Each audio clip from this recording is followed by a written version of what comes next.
J'ai été quant à moi mobilisé le 3 août 1914, à Annecy. J'avais 23 ans. 15 jours plus tard, on me laissait pour mort sur le champ de bataille de Rétao. Tandis que des pilleurs de morts déshabillaient les cadavres, j'ai été recueilli par une jeune femme, puis soigné et sauvé par un médecin allemand.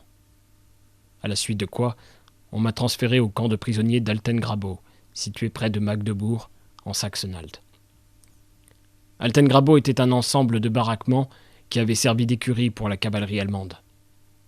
L'automne y a été agréable, mais dès l'arrivée de l'hiver, le froid et l'humidité, pénétrant par les interstices des planches, nous ont rendu la vie très dure. Le premier colis que j'ai reçu de ma mère contenait un gros pain, mais il était totalement moisi et j'ai dû le jeter.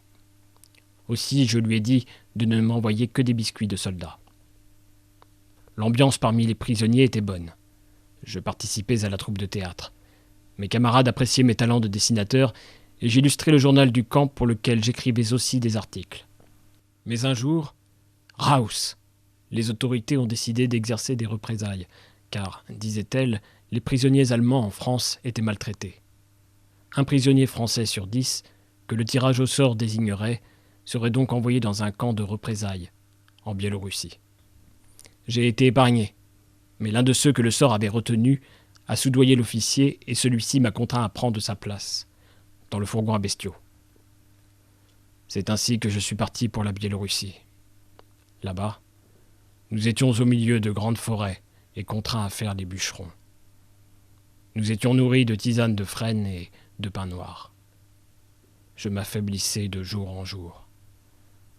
Un rêve répétitif hantait mes nuits. Je passais devant la fenêtre de ma mère.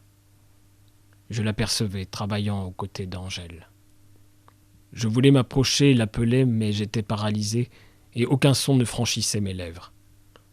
Et quand je m'éveillais, je reconnaissais avec désespoir le plafond moisi et l'odeur puante de notre baraquement. 4 ans bientôt que cet enfer durait. Je suis tombé malade.